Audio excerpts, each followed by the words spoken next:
Hello friends, जंगल talkies में आपका स्वागत है। आज हम जो कहानी सुनने जा रहे हैं उसका शीर्षक है मेहनत का फल। एक गांव में दो मित्र राम और श्याम रहते थे। राम बहुत धार्मिक था और भगवान को बहुत मानता था, जबकि श्याम बहुत मेहनती था।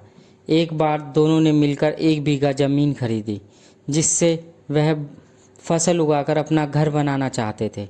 श्याम तो खेत में बहुत मेहनत करता था, लेकिन राम कुछ काम नहीं करता, बल्कि मंदिर में जाके भगवान से अच्छी फसल के लिए प्रार्थना करता था।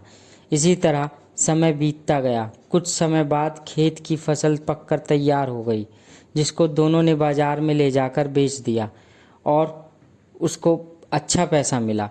घर आकर श्याम ने राम से कहा कि इस धन का ज़्यादा हिस्सा मुझे मिलेगा, क्योंकि मैंने खेत में ज़्यादा मेहनत की है।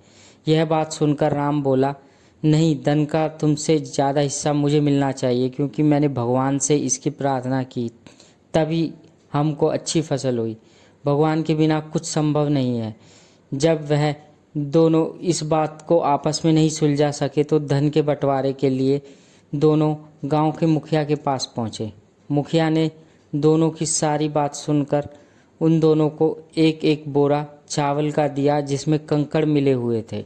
मुखिया ने कहा कि कल सुबह तक तुम दोनों को इसमें से चावल और कंकड़ अलग करके लाने हैं, तभी मैं निर्णय करूँगा कि इस धन का ज़्यादा हिस्सा किसको मिलना चाहिए। दोनों चावल की बोरी लेकर अपने घर चले गए। शाम ने तो रात भर जागकर चावल और कंकड़ को अलग किया, लेकिन राम चावल की बोरी को लेकर मंदिर में गया और भगवान से चावल में से कंकड़ अलग करने की प्रार्थना की। अगले दिन सुबह शाम जितने चावल और कंकड़ अलग कर सका, उसको लेकर मुखिया के पास पहुंच गया, जिसे देखकर मुखिया खुश हुआ। राम वैसी बोरी लेकर मुखिया के पास पहुंच गया। मुखिया ने राम को कहा कि बताओ, तुमने कितने चावल साफ किए हैं। राम ने कहा कि मुझे भगवान पर पूरा भरोसा है, सारे चावल साफ हो गए होंगे। जब बोरी खोली तो चावल और कंकड़ वैसे के वैसे ही थे। जमींदार ने राम को कहा कि भगवान भी तभी सहायता करेगा जब तुम मेहनत करोगे। जमींदार ने धन का ज़्यादा हिस्सा शाम को दिया। इसके बाद राम भी शाम की तरह खेत में मेहनत करने लगा और अब की बार उनकी फसल पहले से भी अच्छी हुई। इस कहानी से हमें यह शिक्षा मिलती है कि हमें कभी भी भगवान के भरोसे नहीं बैठना चाहिए। हमें सफलता प्राप्त करने के लिए मेहनत करनी चाहिए।